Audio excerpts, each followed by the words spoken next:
Hello, welcome once again to One-on-One with Gmtv. My name is Dr. Gabi Okonji, and I'm excited to be here on this show. I hope you are, because today we're going to be having another wonderful guest speak to us. And remember, everybody that has been on this set is a marketplace apostle. And that's the concept of reaching the seven mountains of society. And right here in the house is no other person than one of the members of the Abia State Civil Service Commission. And he is, by training, an estate surveyor and valuer. His name is Dr. Iroy Orji. Welcome to the show, sir. Thank you very much. It's a pleasure to have this honorable member and an estate surveyor. So I guess by the end of the show, you help us to survey a lot of our properties and maybe give us one. Interesting. It's good to have you. Thank you very much. It's good to be here. And it's a marketplace apostle, I know there'll be a lot you have to offer us. But before we get on, may we know you? Okay, just like you said, my name's Dr. Iroy Orji. I'm an estate surveyor and valuer, so we go by ESV Dr. Iroy Orji. And I'm a member of the Abia State Civil Service Commission, serving under this present administration in the state. My background, well, I've been around a bit. Okay, so I studied estate management. I moved from there into banking. I work with two different commercial banks. Yes. Okay, namely EcoBank and PHB, Keystone Bank. And then I left banking in 12 years ago, all right, to start private practice, not actually real estate, but agriculture. That's because we believe everything is land. All right, so, and then from there, because I had a passion for us to see things work, to see states revive, to see things, people get dividends of democracy. So the moment God helped us to just have this administration come on board and send an invitation to say, come serve in my government, I said, why not? And so I've done leadership trainings. I was a member of what they call, how do they put it? NYASS. I don't like to pronounce the word, okay? It's NYSS, National Youth Awards Scheme, which is a variant of the Duke of Edinburgh Award, just for leadership.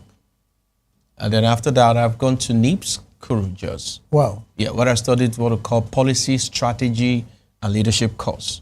So that's the course afterwards, and you can do M&I program. So that in a nutshell. Wow. Has been the journey, yes. I told you that we are up against something very special.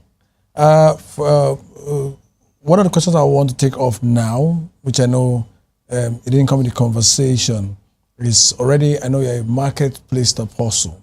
So tell us a little bit about your background in terms of joining the kingdom of God. Okay, so pretty much I had lived a very interesting life. I had a very good family, Christian family, but I didn't know God. And I had all kinds of experiences in life. And one day, one very interesting day, Got a phone call.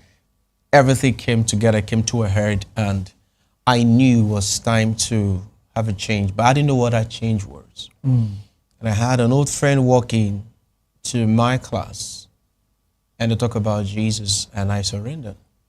Now, need I say that, of course, I was on the other extreme, very extreme, and I don't know how to say that, but very extreme. And then the day it happened to me, it was the turning point of everything I had ever known. So that was 1992, and I gave my life to Jesus. And ever since then, it's been an amazing journey, amazing journey, an amazing journey. Yes. It's good to hear that the moment you gave your life to Jesus, it was an amazing turning. Oh, yes. And I think there's no other turning like turning back to Jesus. Absolutely, absolutely. You've been serving Jesus all those years. Yes. Let me take it so while you were a banker, you were already serving Jesus. Yes, yes. Now, how do you survive seeing a lot of money without being greedy? How do you survive being a Christian and serving Jesus and then looking at money? I don't want to say serving money as well. How are we able to separate it? How are you able to conquer it? Because I've seen many people who go into, they get to this mountain of finance, put that word, and they get carried away by the profitability that the world has to offer, and they stray away into it, and they never find the focus to, turn off or turn back. What was that thing that kept you staying focused till you had to now shift? Because from what you said, is you left the banking for something else, or was it that there was a problem, an issue that made you leave, or you just decided that it was time to leave? Yeah, no. Okay, so very interestingly, I left banking in 2009 in my mind, in my heart. I knew it was actually the banking was not going to be a career for me, a career path. But I don't know how I got that level of guidance or wisdom to just say, okay, you know what? Banking has a lot to do with discipline. You get to the office quite early, you have to come back late, you have to work all around the clock, you will work late hours and all that. So I knew it was a training path for me. It wasn't basically for just to make money, or So, but I didn't have to leave until 4 years after I left banking. I mean, to be honest, January, 2013 was I left banking. Wow. So what kept me? Let me not deny the fact that I had a very good upbringing. I had a father who was a sub-treasurer at the time, but he gave that foundation. But you see, when you make that progress in life, that transition, it's not the same energy and strength that you use for a level that you're going to use for the next level. Because like they would say, new levels attract new demons. Yes. So that strength couldn't carry me. But thereabout, then I met Jesus. And that was all. I grew up under the SU, Scripture Union. So what we were taught were not things about prosperity and all that. It was not the outside prosperity, external prosperity. It was the internal prosperity. Righteousness, holiness. Holiness, being internally governed. Okay, so it became a lot more easier for me.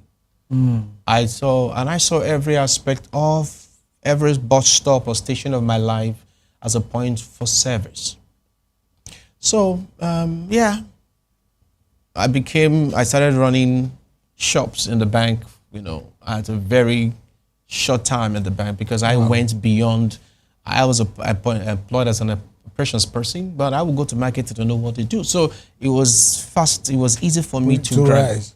Fantastic. So, so when I became a operations manager, I'll see money. I'll see money, but thank God for the software that had been imputed in me. Wow, software I like that values, word, software. Yeah, had been imputed in me, and a young man said, "The word put in my heart. It does not deter me. It doesn't deter me. It doesn't make me go off the radar." So it helped me. To be honest, it wasn't difficult. It wasn't a problem at all. I left the two banks I worked, and this is 12 years after. None has called me to say, "Where is this? Wow. What happened to that?" Wow. Yeah, and it's a record that a couple of people will say, but you didn't come out as some other people. But you see, you didn't come out as agitation. You didn't come out poor. You didn't come out corrupt. But the truth of the matter is, I came out and I can sleep and I can rest well. Wow. And I brag about that, the fact that, come on, there's nothing. Because I had a couple of friends, a couple of my colleagues go back every now and then to go answer for this and answer for that. Wow. But it's amazing how... You never got to call? Yes, and women of them call me. Did they call you? I said, no. Who calls? They said they called me to come answer this, answer that, but nobody called me. And initially, it was more like shoulder high, you did well. But suddenly then I realized, if it had not been for the Lord, if it had not been for the values, for the word of God that I held on to strongly, I would have been swayed like many other people. It's very easy to be, but I was not. And I look back with all the joy and all the pride to say, Jesus, thank you. So that's it. We're going to come to, you being appointed or getting an appointment in, like you said, Yes. in the current leadership of Yes. Abia State. Yeah. But before then, let me get your perspective on the marketplace ministry. Okay.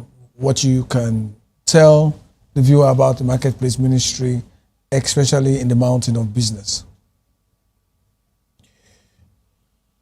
Anyway, you see, marketplace is very simple. People hear marketplace, they just think it's one Balogun market, a Ladipo market. Okay. So the marketplace is, because we define market as any spot, any point where transactions hold, right? So that place that's called a marketplace is any other point where you transact that pretty much that is outside the four walls of the church. So I'm in the office as a government appointee. I'm in the office, in my own office, private business, marketplace. I'm on the street doing anything, it's marketplace. I'm walking around to just talk, it's marketplace. Everywhere, so to speak, outside the four walls of the church is marketplace. Now, the language is different. But what I understand is young person, some people find it difficult as a confusion. How do I do it? How do I get this done? How do I? Because they have a problem with, and my pastor taught one time and he said very simply, you are not supposed to isolate from it. It's rather insulated. Jesus said, he said, you are in the world, but hey, you're not of the world. Well, yes. Your language is not the same as theirs. Your character is not the same as theirs. Your dispositions not the same as the world system. Yes. So that's where you single yourself out. And I have a couple of times people walk up to me, even on the campaign ground, they ask me, excuse me, are you a pastor? And I'm like, I don't understand. Is there something on my face? That says you're a pastor. So I think, number one, what you have on the inside will always exude outside. Yes, yes. If you have the aura of corruption, the aura of sin, the aura of anything, young person, my brother, my sister out there, it will come out. The reason why you attract the wrong sense of people, probably the software on the inside is wrong. It's a corrupt. bit wrong to be corrupt. That's why it attracts it. So, but if you have the right ones, right values, yes, it comes. So marketplace is a place where your heart, your language, your disposition, your mindset, everything portrays the values of the kingdom. This marketplace. To be honest with you, you don't even need to say Jesus in the marketplace. By the time you express and display values, the right values, the people will corner you and say, there's something different about you. And they ask you, how? You know, in the Bible, they say to him, say, show us your God. And then you have all the time to now tell them, the God that molded you the way you are.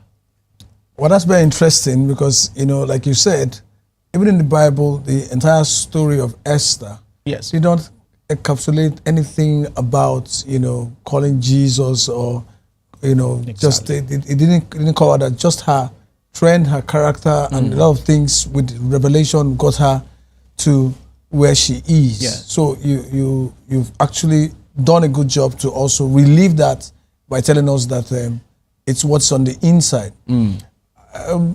As a marketplace apostle, once again, you talked about righteousness, and yes, righteousness is very critical, correct, to the kingdom. Somebody can say, oh, okay, maybe he's fortunate, he had a good background, maybe he's fortunate, he's all things went well for him, so he was not tempted, or he didn't, he didn't fall in any kind of sin, or he just had it rosy all through.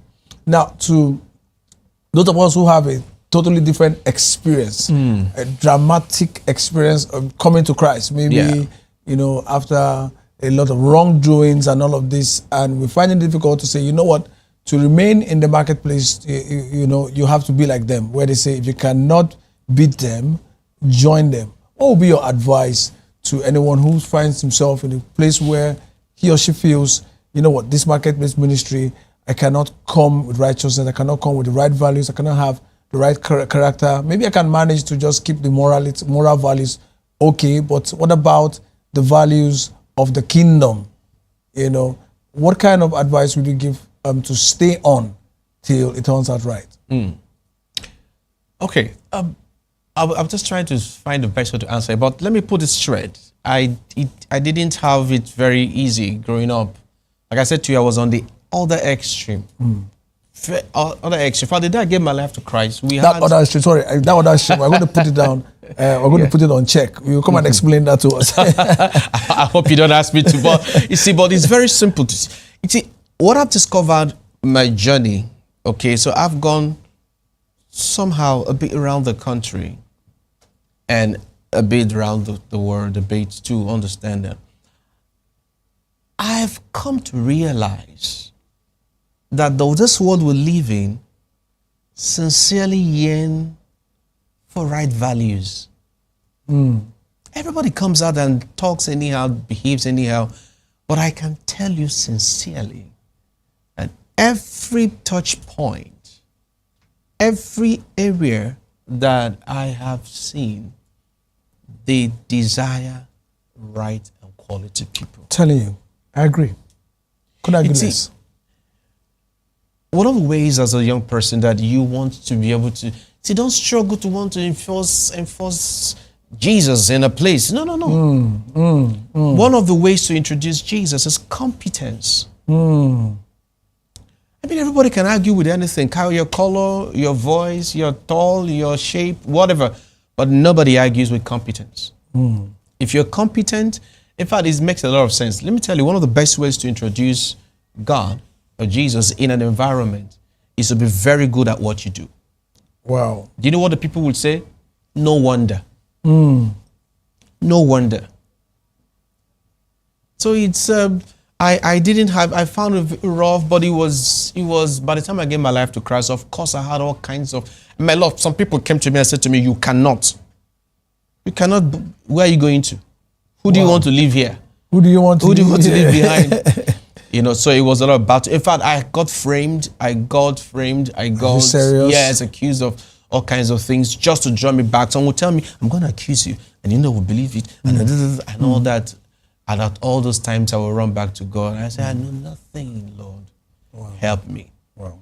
I can remember many years ago in this Lagos, I lived in the Foshi Street, Orilo Estate, Ejibo. Yes. And that day I cried to God. I said, Lord, I cannot get back into this thing. I've walked and I've walked. Somehow till today, all those people that gathered to frame me up for something, I didn't hear anything again from them till today. Wow. So at every point, God will send help. At every point, God will send help. But you see, it starts with what? The decision to say, I'll follow you to the end. So what am I telling you, young person? We've all been there. The Bible says, you have not yet struggled with all those things. Don't give up. Finish strong. Wow. The world is looking for good people, people with right values. Wow. Thank you, Dr. Roy. You know, it's been wonderful to, hear you. And like you said, don't struggle to introduce Jesus. Wow. But struggle to introduce your values, to introduce who you are. Okay, right now we are going on a break. When we come back, we have a lot to discuss with Dr. Iroy. Thank you. And don't go away.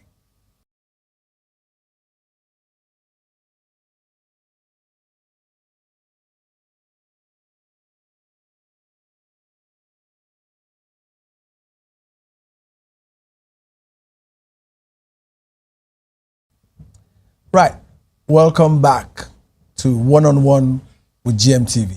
And again, my name is Dr. Gabi Okonji, and we'll be having an excellent time with Dr. Iroy Orji, a member of the Abia State Civil Service Commission. And he's been filling us with his journey thus far. And there was one part where he said he has been to two extremes and one extreme. So I said, when we come back from the break, we'll start from there. But let me just allow him pass. As you follow, we'll let that come out much later. But right now, Dr. Iroy, let's go straight to where you are right now, in life. This phase is another phase where the marketplace ministry is taking you to another sphere, because you moved from the spheres of business, and now you're entering into the sphere of governance and politics. So you are now under appointment by the executive governor of Abia State. So the first question I want to ask, which I already kind of know the answer because of the value systems that you portray. But however, there is a place for grace and there's a place for time and chance. For the viewer who is trying to follow this line of thought or rebuilding character, rebuilding values, what kind of disposition in terms of contacts did you have to get the executive governor to request for your service under his government? Okay, thank you very much. Let me just paint it a little bit like this. Growing up, I had actually always wanted to do things that would help humanity. I remember many of the times I would look at myself, I'm like, I am not wired to keep things. I'm wired to be a channel to just, and that only gave me joy. So fast forward to a couple of years afterwards, after I left banking, I kept having this call to just go and serve. Now I looked back, what do I do? Where do I start? What do I give myself to? And I realized that I was born in Umuahia, the capital of Abia State. It wasn't the capital at the time. I went to school in Umuahia, primary school, secondary school, and then my university too. Apart from my master's and all the other things I've done with myself, all was in Abia State. So knowing Abia at the time was regarded as the second neatest town behind Kaduna many years ago. Wow. So, and I come back now and I'm seeing the place in a mess. I'm seeing people are old. I'm seeing people sullen. People are discouraged, despondent. People are dying. It didn't make any sense. I got a couple of my friends my friend was Dr. Macaulay. He used to be here too a couple of times. He lives in Canada. And we wanted to do, health and education. So I had some people come from Canada to just want to come and do a program, even health and education. Then I got to Maryland in the US, and even the governor they wanted to come and do agriculture to help the people. Yes. So, but they now said to me, they said they weren't going to come except and only if they had someone amongst my circle in government that could decide, because they had tried a couple of times and they did not get a positive vibe. In fact, I'm not going to say some things they said. It was very discouraging. So they said they weren't going to come. So I said to myself, okay, that's fine. It's good to serve the people. So I started a foundation to do things. It wasn't working. It wasn't getting that traction, so to speak. And I'm going to say here too that I got myself involved and I tried to run for the federal house. Wow. Oh, yes, I did. And I gave it a shot, 2022. The campaigns went well and all that. So I guess it was that also created some form of buzz and awareness. And a couple of people believed in that project. Did it see the light of day? Finally, no, it didn't. But it was the process that His Excellency Dr. Alex Chioma Oti OFR, so we talked a bit. A couple of things we discussed. We realized we had the same kind of understanding and vision. And I joined him. I joined the pursuit. I joined the campaigns as a member of the State Executive Campaign Council. And then we worked real hard. And as God will have it, after 3 attempts, he got the ticket, he got the mandate to serve Abia State. And I remember one of the things he said to me straight. He looked me in the eyes and said to me, Iroy, tell me, why won't I serve? Look at this, look at that, look at that, look at that. I wouldn't want to be here if not to give back to the people. And I made him a promise. I'm going to join this. and let's see how far he's going to go. Wow. Suddenly, 6 months after, a couple of people are calling from everywhere. What's going on here? What's this man doing? And I looked back and I realized it was all about value system. Value system. Value system. Value system. You see, the Bible says when the righteous is on the throne, the people rejoice. Come to Abia State. Abia State, God's own state. Yes. God's own state. God's own state. Absolutely. So now that it's God's own state, can we know what is happening in that kingdom if everything is fine? I cannot hear a lot of things like power restore, like Aba is 24 hours light. I'm yet to come and confirm that, but I've heard a lot of good news. The road is construction and all of that. In your capacity as a member of the Abia State Civil Service Commission, yes. I believe one of the functionalities of the commission is to look at the affairs of civil servants and all of that. Yes. So what's been like? It's been an interesting journey. So we had, coming on board the administration, we had a civil service that was laid back. Okay, their spirit was broken. People that didn't believe they mattered, that they were worth anything, really. Of course, some were old, some, and all that. It was just in a very, the Bible says, in Genesis, it says, and the earth was without form and void. And so what His Excellency did in His wisdom was to declare. All right. First of all, He declared and said, let there be light. So the 24 hours, yes. Now, it's not all over above now, but light has improved. But some areas that is pretty much almost 24 hours, yes. And then even overflowing to neighboring cities like Umuahia and all that. Yeah, so, there's a lot of improvement. Now, the interesting thing is that he's not in a hurry. He's a man that came prepared. Education, health, infrastructure. Education, health, environment, infrastructure. Education, health, environment, infrastructure. To be very honest, yes. To be very honest, since he came on board, I think I've been to Abia 2 or 3 times, and I've actually enjoyed the road network. Come again. No, to be very honest, I think, after some of the hurdles, I've enjoyed the road network for... Absolutely. So what you're saying is true. Yes. And it is one of the ways that we know a righteous man is on the throne. Is on the throne. Absolutely. Projecting, looking at the remaining part of his tenure, what do you think we should expect?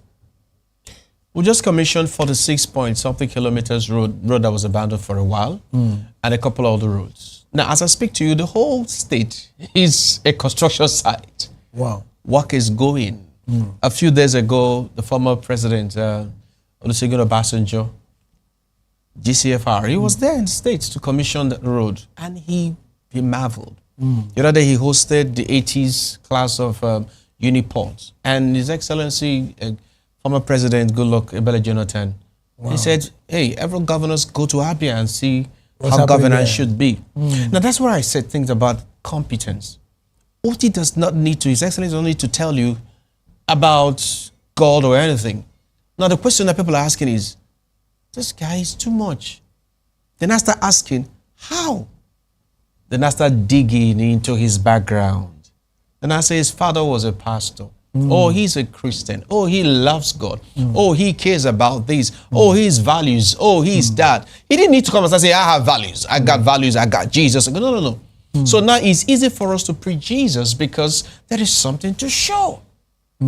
Dominion City stands for raising leaders that transform society. I was going to go into that to say, okay, now if we set you now, what kind of values? Where's the platform? And you just mentioned it. So do you want to say that Dominion City has also been a part of the new Dr. Orji that we are seeing? Oh, yes, absolutely. To be honest with you, yes, and yes. I mean, when Dr. David Obweli came to Abia State to see the governor, and of course, if you needed to play back, the discussion was robust, And of course, he begged him. The governor said, please come again and again, because he left the governor. Of course, he had a couple of all those things to bring forth, but he left the governor with more like, oh my God, I found my tribe. You know, the governor said, I found my tribe. So it's all the same values. The same values has brought it. I mean, I'm everything the making of God through the teachings and the mentorship and the modeling of Dr. David Obueli when it comes to values, to righteousness. And trust me, if you come to Abia now, once you enter, past the next boundary of the next state and just come in, you will breathe justice. Justice. You breathe righteousness. You breathe righteousness. The foundation of God's kingdom. I think that's a good place to hold it and say you breathe justice and you breathe righteousness. So in case you're looking for where to breathe righteousness, you would have been breathing in Abia State. Absolutely. According to Dr. Orji, is the place to be. One final thought for your viewer and, you know, just a word of encouragement for those who are also looking up to how God will change their own lot and change their state and maybe change their leadership to have this. What's your word to us? It's possible. It's doable. But you can't do it on your own. For by strength shall no man prevail. Except the Lord help you. I know you want to build. But it said, they that build without the Lord build in vain. You want to watch? Without the Lord, if you watch, you stay up night, all in vain. But with the arm of the Lord sustaining and strengthening you, it is possible. I wouldn't have said this some years. It would have been more of academic. But now I can tell you really, this is just not up to 2 years. Wow. Next month, 29th of next month, we'll make this administration in Abia State exactly 2 years. And we'll have 2 more years to go. And the entire state can say joy. Things are happening left, right, and center. So it's possible. Stay on with it. Hold on to God. Stand with Him. The values, competence, and God will do it for you as well. Wow. It is possible. It is doable. Correct. But all of this is with God.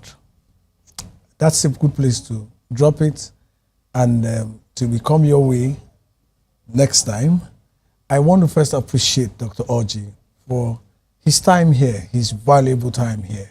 And I also want to appreciate you for staying behind the set and following through. But all that you've heard is for you to put into practice. By the time we come next time, I believe you will also be saying it is possible, it is doable, because now you've engaged God in all of it. God bless you and goodbye. Thank you.